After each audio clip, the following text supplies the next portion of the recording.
오늘 문제는 1 번이 이제 기출은 금방 이제 구분이 가죠. 1번 기출 어떻게 썼을까요, 여러분들이? 너무나 궁금한데요. 아주 쉽게 썼을까요? 이 문제는 상당히 어려운 문제예요. 4 층까지 올라가요. 우리가 그동안에 1 층, 2 층, 3 층까지는 해 봤었죠. 3 층까지는 일이 벌어져 1 층에서. 그러면 2 층에 관점 애들이 뭔가 판단해. 그러면 또 3 층에서 내가 또 그걸 판단해. 거기까지는 해 봤잖아요. 얘는 또 4 층까지 올라가는 애예요. 그쵸? 그래서 선생님들이 올릴 수 있는 층위를 최대치로 올려 놓은, 더 만들기는 쉽지 않죠. 끝이에요 이제 여기가. 그래서 제가 조건 논증 중에서 사례 기출로 나왔던 것 중에서 최고의 어떤 층위 난이도는 이 문제예요. 그래서 제가 제일 마지막에 배치를 했어요. 나머지 시간에는 또 조금 다른 거, 최근 이따가 제가 우리가 다뤘던 문제들 정리를 해 드릴 건데, 또 최근에는 작년, 재작년에는 또 조건 논증 양태가 또 조금 바뀌었어요. 뭐 어떤 걸로 바뀌냐면, 그 문제 기억나요? 그 갑을 토론 문제. 갑을 토론 문제, 행복 문제 기억나, 테니스 선수 나오고 하는 식으로. 그런 식으로 또 이렇게 주제 추론을 좀 해야 되는 그런 형태. 이렇게 막 미친 듯이 짜 맞추고 막 이런 문제 아닌 그런 유형도 나오고 있어요. 그래서 그것도 지금 이제 정리를 할 건데, 그러면 우리가 평가 베이스로 나오는 조건 논증은 이제 거의 난이도가 다 다뤄진 거다. 여러분들이 수문장부터 시작해 가지고 수문장 했고, 그다음에 그 화살 그 던지기 게임 나오는 거, 화약제조 그거. 그거는 여러분들이 수문장은 평가만 하는 거고, 화약제조는 평가하고 여러분들이 하나 택하고 두 개 반박하고 이런 거였잖아요. 그쵸? 그다음에 가스회사 지난 시간에 한 거 연결하는 거 평가 되게 힘들었잖아요. 0420 그다음 가스회사 다음에 나온 난이도가 이 난이도인 거예요. 이 네 개의 난이도. 그쵸? 고거 구분할 수 있으면 실전에서 굉장히 큰 도움이 될 수 있어요, 문제 보시면서. 그게 다 평가형 베이스의 조건 논증 양태들인 거예요.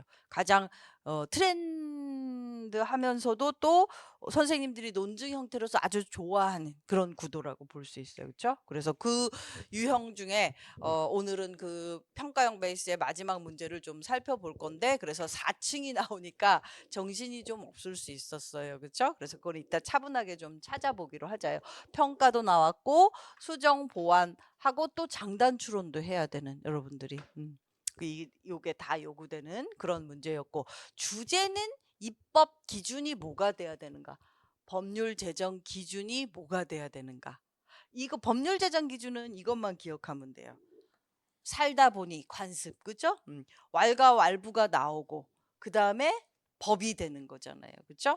그래서 어떻게 사실과, 우리가 이거는 사실관계였다가 원리였다가 원칙이 되는, 오늘 2번 문제도 여기 원칙 관련 문제예요. 그쵸? 그다음에 살다 보니 관습, 도덕, 이런 왈가왈부 판단을 하게 되고 법이 되고, 그랬을 때 지금 어떤 애들이 이 법으로서 선정될 수 있는가? 그쵸? 법으로 선정돼야 될 때의 조건. 그게 무엇인가? 입법 기준, 법률 제정 기준. 굉장히 중요한 기본적인 리걸 마인드죠. 이 법으로서 강제 규범의 역할을 자기가 한다는 것은 굉장히 큰 영향력을 행사하는 거잖아요, 구성원들한테. 우리는 법을 통해서 내 자유와 권리를 보장받고 사회 질서를 유지하는 거잖아요. 그래서 이게 정말 잘 금이 거져야 된다. 이때까지 맨날 모든 문제가 이 금 긋는 거와 관련했는데, 요번 문제는 정면으로 이 나라가 어땠어요? 10년 동안 콩가루 나라였던 거예요. 그쵸? 그래 가지고 너무 오랫동안 이렇게 되니까 이제 빨리 새 시민 정부가 들어서서 다시 이걸 수립을 해야 되는 거죠. 이걸 수립을 해야 되는데, 그중에서도 과거 청산과 관련해서 뭔가 과거가 잘 돌아갔던 과거가 아니고, 그래서 앞으로 뭔가 더 좀 새로운 사회 문제를 가지고 해결하는 게 아니라 과거에 벌어졌던 일을 청산하는 그 문제를 해결하기 위해서 지금 입법을 한 거예요. 그래서 그럴 때 뭘 고려해야 되는가? 흥미로운 주제이죠. 여러분들이 봤을 때 조금 입법이 재미없을 수 있는데 흥미로운 주제. 어떻게 해서 법으로 탄생해 올라오지?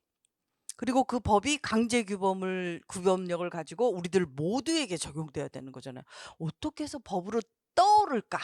그 부분. 그렇죠? 그 부분을 생각을 해 보고 그다음에 2번 문제는 자 딜레마는 논술 문제, 면접 문제 제1 선생님들의 선호 조건이에요. 왜? 딜레마는 니도 옳고 나도 옳고 팽팽하게 맞선 상황이. 그렇게 해서 여러분들에게 논증을 시키면 여러분들의 논증력이 더 두드러지게 드러나겠죠. 이게 확실히 이게 옳고 이게 옳고 이건 논증력이 안 나타날 거잖아요. 이렇게 됐을 때 논증력이 더 확실하게 입증이 될 수 있죠. 딜레마는 무지하게 많이 나오는데 그래서 제재상으로. 근데 딜레마가 요번에는 어떤 딜레마냐면 윤리적 딜레마. 선한 행위를 하는 데 있어서의 딜레마. 딜레마는 여러 가지가 있어요. 공부하는 데 딜레마도 있을 거고 여러 가지 사람을 택하는 데도 딜레마가 여러 가지가 있는데 선한 행동을 하는 데 있어서 딜레마 상황에 빠졌어요. 그러면 어떻게 해야 되는가? 그렇죠? 도덕적 범주의 딜레마. 그러면 도덕적인 상황이면 여기죠. 여기서 딜레마가 발생을 했을 때 어떻게 해야 되는가? 그러면 그게 잘 이제 다듬어지면 뭐가 되는 거예요? 윤리적 딜레마. 법이 되는 거예요. 그렇겠죠. 원칙이 되는 거고 법이 되는 거예요. 그렇죠? 여기서 떠돌던 왈가왈부가 어떻게 법으로 또 자리매김할 수 있는가. 그래서 오늘 두 주제는 연결이 돼 있는 주제예요. 간습 도덕법의 층위에 관한. 그죠? 그거는 가장 기본적인 리걸 마인드라고 얘기했었죠. 주제는 그런 주제고 누구를 도왔어요, 여러분들은요? 두 아이 중에. 그걸 잘 이제 생각을 해봐야 되고 이 형식은 구도가 조금 우리가 했던 거에서 조금 다르게 나오는데 이런 식으로 지지단락하고 반박단락인데 반박단락하고 끝나는 게 아니라 이렇게 끝나는 게 아니라 얘가 나를 치면 내가 또 얘를 한 번 더 쳐야 되는 구도인 거예요. 그렇죠?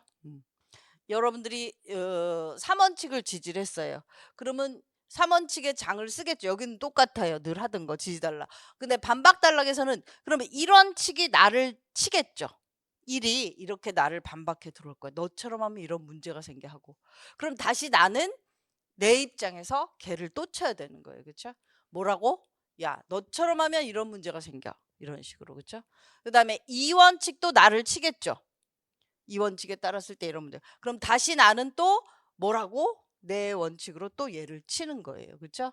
그래서 한 번 층위가 더 들어와 있는데 이 유형은 선생님들이 사례형 예시문항 주실 때 빈볼 문제와 같이 주셨던 유형인데 실전에서는 아직 나오지는 않았었어요. 이렇게 반박 재반박까지 하지는 않았어요. 그렇죠? 근데 한 번은 연습을 해야 되는 틀이기 때문에 제가 넣어놨어요. 그렇죠?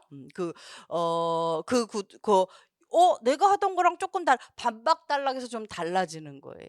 반박 재반박 반박 재반박 이렇게. 그렇죠? 그 특징 이해해 놓으면서 이따가 조금 더 상세히 설명드리도록 할게요.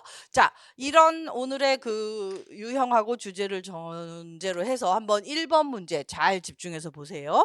사례를 읽고 관점을 고려하여 조건에 따라 글을 작성해라. 사례 봐야 되고 관점 고려해야 되고 그다음에 조건에 따라 글 써. 900, 1200. 뭐가 조건인가 봤더니 자 여기 잘 보세요. 입법안에 대한 자신의 의견서를 작성하라. 이미 그러면 종합 논증이 아니네요. 뭔가 딴 거 나한테 역할극 시켰잖아. 의견서를 써. 의견서 쓰는 거 토론문 써는 거 여러분들 가불에서 해봤고 의견서 언제 써봤냐면 신중한 박사한테 영원의 시 문제 가지고 그 의견서 쓸 때 썼었어요. 그렇죠? 그때 여러분들 숙제는 안 했지만 요런 식이에요. 요런 애들은 다 조건 논증이죠. 그렇죠? 그래서 의견서 양식을 좀 썼어요. 씁니다 채로 좀 썼어요. 씁니다 채를 해야 되잖아요. 역할극을 시켰는데 여러분들이 의견서 써야 되는 사람 누구한테 의견서 써야 되는 거예요? 여기 지금 나와 있는 지금 의회 마지막 그 사례 맨 마지막에 봐봐요.